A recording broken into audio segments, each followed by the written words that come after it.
Well, let me start by saying that when you are growing is different from being a stagnant country. Growing means internally a kind of social mobility. There is always winners and losers.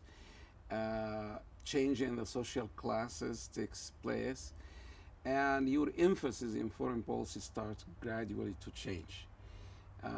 Traditionally, our foreign policy in general is emphasizing how to build coalition, make friendship with the United States, with the West, in order to help in a certain regional problems, particularly the Arab-Israeli conflict and the Palestinian question. In the past, it was Egyptian problem when Egyptian territory were occupied. Now it is investment, investment, investment. It is now the world environment is subject to making trade agreements. We have one with the Europeans for a kind of creating a free trade area. The United States is our second partner in that, and also Egypt is working on that. So the economic component of our foreign policy is added to the national security foreign policy components. That's completely needs a whole change in the foreign policy establishment to be emphasizing business and economic issues. I will add also that with both economic growth inside changing social situation and economic situation, with the foreign policy means that there is more influence for the business class into the decision-making process, whether internally or externally. So growth changed a lot of things, from politics to the behavior of the state. I'm not sure we are responding to this crisis very well. We have a build-up system since the socialist times, regarding major subsidies to the poor that include bread plus other things. And that's state-oriented. So with growth in the society, growth in the economy, in the direction of a market economy, the parts that's not yet market economy oriented are suffering in different ways. And there is still a lot of opposition to depart of that. There is no national consensus of how to deal with that. So the crisis you referred to, it was not a crisis of shortage, neither of money or capacity. Actually, Egypt over the years succeeded in having self-sufficiency increased. Almost about 63% of our food we produce ourselves. That's very, very, very, a big departure from where we were 20 years ago, when we were hovering about 25 to 30%. So we made progress in our self-sufficiency. The country is having reserves enough. We have surplus in our balance of payments. So we have the money. The issue is organizational. And I believe that we have to upgrade that organization in terms of the bread in particular. So it was not a food shortage. It was a crisis in a sense of how to distribute the bread, relying on market movements, demand and supply. It did not get to actually, there wasn't rights. There was a confusion, there was shortages in certain areas and surplus in other areas. And as I said, still, until we deregulate the whole process completely, and that's my position, we will have this kind of bottlenecks that we will face from time to time. Well, everybody is holding their breath, waiting for what will happen in the United States, because the United States is very important when this process come into a comprehensive kind of treatment. At the moment where we're standing, Egypt is working on a number of levels. Number one is between the Palestinians themselves, between Hamas on one side and Fatah on the other. And I guess we got a lot of inroads into this, regarding a kind of a Palestinian national document, around their political goals, their, pursuit of the peace process. And the second is to have a new cabinet, in which is not a kind of a partisan cabinet, to have a kind of a technical cabinet, And this kind of a technical cabinet should supervise a process of change and elections, because there is the time of President Abbas in January will be up to a new election. So unless there was a kind of a synchronization between Gaza and the West Bank, we will have a problem. But that's not the only level that Egypt work on. Egypt work on that level and also work between the Palestinians and the Israelis. And in that we have two chapters. One chapter between Hamas and the Israelis, where there is, a kind of a hold on violence is taking place from both sides, and on the negotiations between the Palestinian National Authority and the Israelis over the final or the end resolution of the conflict. That progressed a lot. Actually, it is only the internal Israeli crisis and the American elections that really made President Bush cannot fulfill his promise of ending the problem before the end of the year. So Egypt is working on that to facilitate both kinds of negotiations. Well, in Egypt, we don't like to use the word pressure, but in that business, actually pressure, particularly you have organization that's coming out of resistance movement, dealing with it is very delicate. But Egypt has a lot. The most important asset Egypt got is legitimization of whoever in the Palestinian scene, because of the long history of Egypt standing by the Palestinians. We never really asked for anything in terms of territorial. For us, they are very important national security issue. So here, Egypt is, legitimized. If Egypt said somebody is not, could not, BLO could not be a legitimate organization without Egypt help. The same for Fatah, the same for Hamas. So Egypt saying is important for the general Palestinian people, who value Egypt for a variety of historical reasons very much, particularly in Gaza. Number two, they have access. Egypt is almost the major window for the Palestinians to outside world. So getting in, getting out, having medical supplies and so forth. Number three, Egypt is a key in talking with the Israelis. So the issue of holding violence and Israelis' heavy hand over the Palestinians.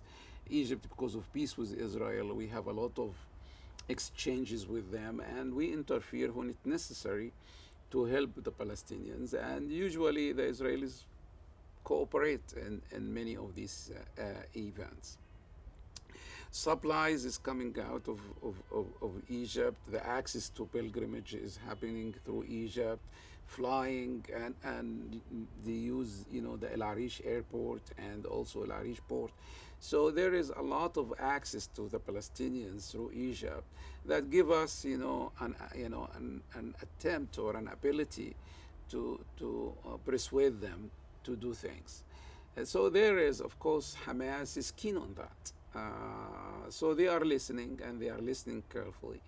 And we hope that the results will be positive.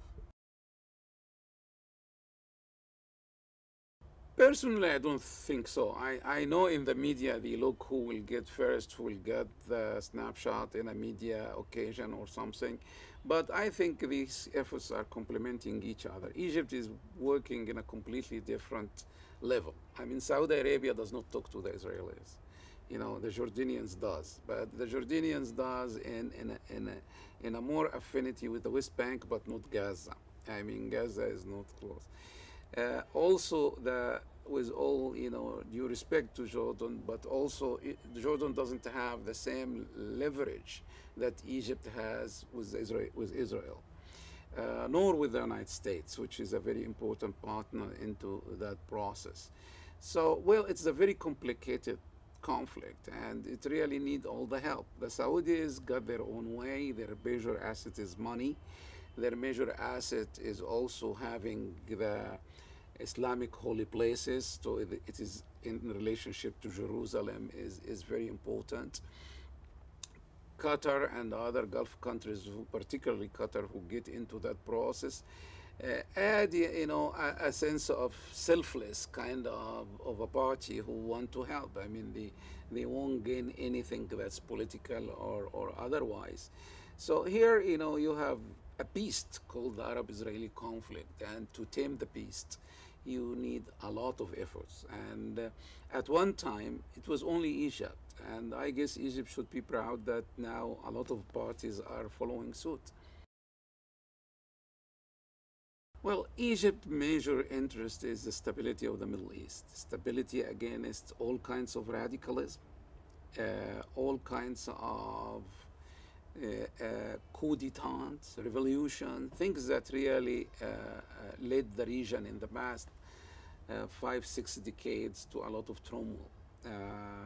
And really put the whole region behind in terms of economic and socio-economic development in general, even political reforms, economic reforms. So, countries that are highly destabilized cannot do anything. They cannot to put any program. So that is the very major strategic goal. We are the only country with 80 million population. So we are the big winners in case of peace. We are the big losers in terms of when there is a war. So we try to do it with like-minded countries in the region. We do it with Turkey, which has also the same kind of goal. We, as you said, we are sending to Iraq. I mean, there was an important factor for Egypt. That's at the time of the high violence in Iraq. One of our ambassadors there, we had an ambassador, was killed brutally. And of course, there was a kind of a public reaction here in Egypt.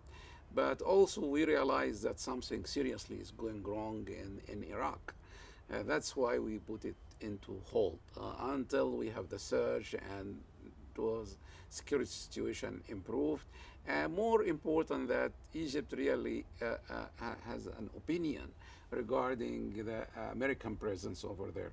So we are helping the process between the American side and the Iraqi side to get into an agreement, and also for an Iraq free from any kind of foreign troops into its own territory. It's a delicate process, and I guess we decided finally to be inside this delicate process. And we have an excellent relationship with all parties in Iraq, with the Kurds, with the Shia, with the Sunnis, and I think they value Egyptian opinion. The forces not only we have forces in Darfur, we have forces in Darfur and South Sudan. And the Egyptian forces are about 20% of the international forces over there. Sudan is a very important to us as a people and as a country. As a people, I mean, with Egypt, they have been together for centuries or millennium. And for the people, because of, there is a lot, particularly on the part of northern Sudan, mixed marriages and family associations. We have in Egypt almost about 3 million Sudanese, which is a big community of, having a status between refugees and residents, and mixing with the Egyptian people. So Sudan is very important also for Egypt because of the Nile. They are lifeline in a way. So for all these reasons, Egypt is working very hard in Sudan. Sudan is our Iraq, if Iraq is for the Gulf region, because it's a multi-ethnic country, and it's a bigger country even in terms of population and area. So working hard in Sudan is a very at the top of our national priorities. Well, I have a piece that I wrote and published in Brooklyn called The Ambivalent Alliance, between the United States and Egypt. And ambivalent in the sense is that these two countries, they agree on a major strategic goals, peace, stability, security of the Gulf, and I think the well-being of Egypt as well as a strategic value for both countries. B, that this relationship achieved for both countries, Egypt and the United States, I guess, more than any other alliance we have in the world in terms of if you took the whole historical span of the relationship. Yet, you have the United States is different from Egypt. Not only it's a superpower and regional power and highly industrialized, a highly, technical and technological power, military power, the United States, and in a sense, a developing country like Egypt. So you have here different opinions. We are living in the region. The United States is not. So here, usually we have different tactics. We have different methods in doing things. So there is always a margin of difference.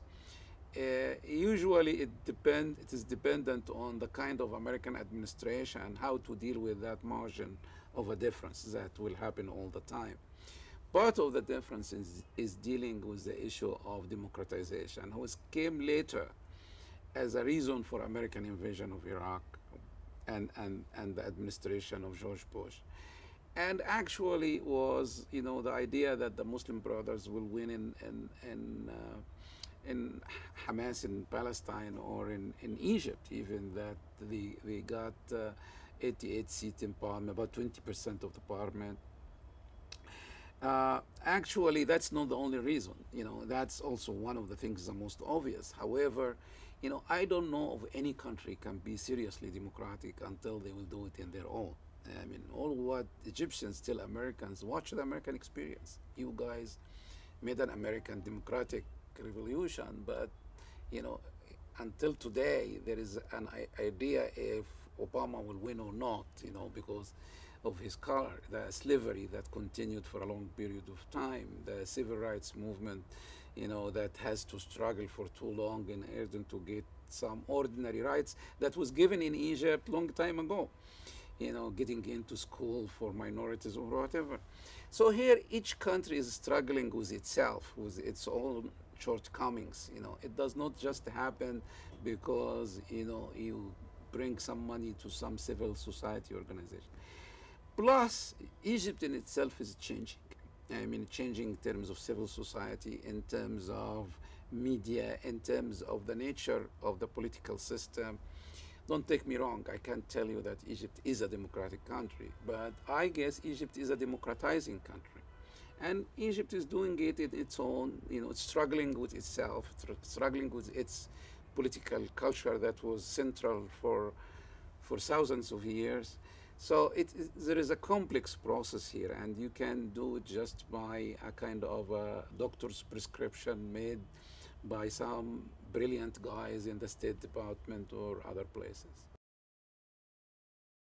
I guess that's the only thing that I can tell you. It is super excellent, and it's highly appreciated in both countries.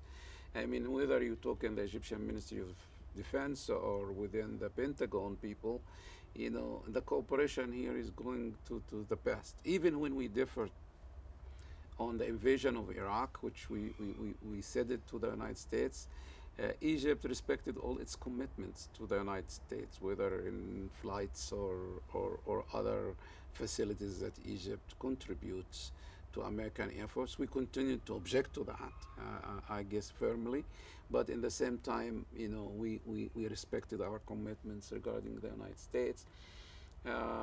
Even when, Turkey objected to use American forces, we have to secure it through the Suez Canal to get there. Our objection to the invasion of Iraq, not because we thought at the time that Saddam Hussein is a nice person.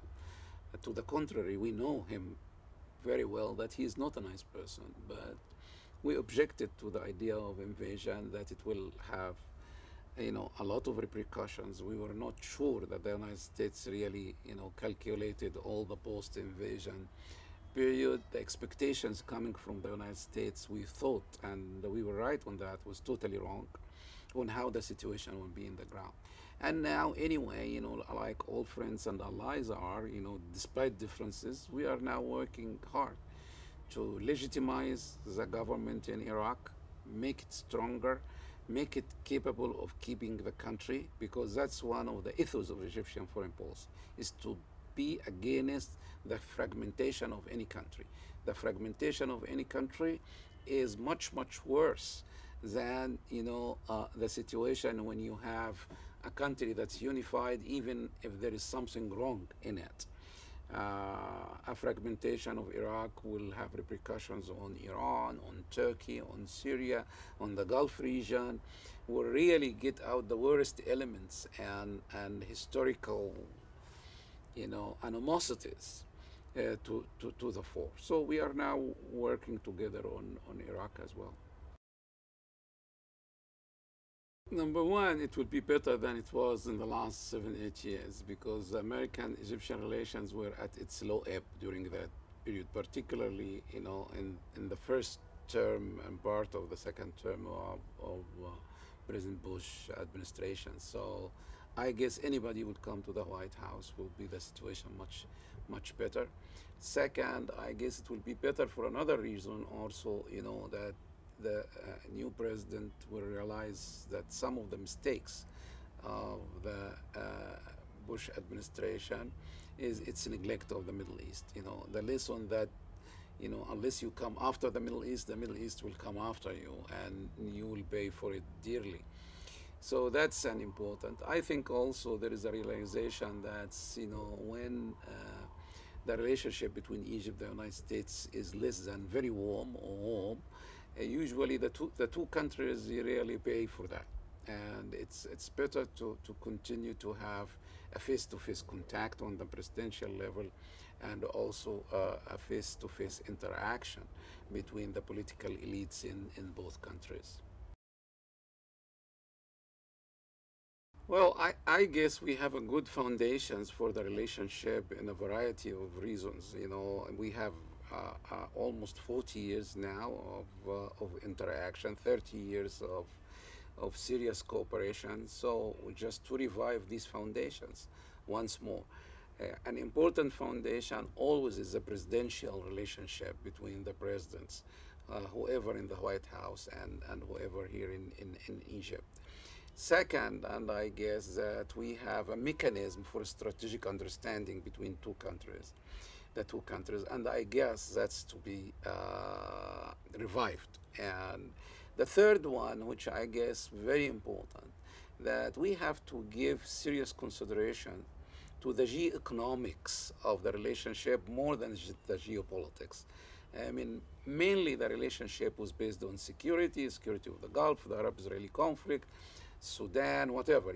That's a conflict-oriented relationship, how to deal with conflicts. But I guess it's about time that how do we deal with growth, with development, with investment. And it's about time that the United States really give Egypt a free trade area status, which give it to countries that, in terms of security and other things, are less in relationship to the United States than Egypt.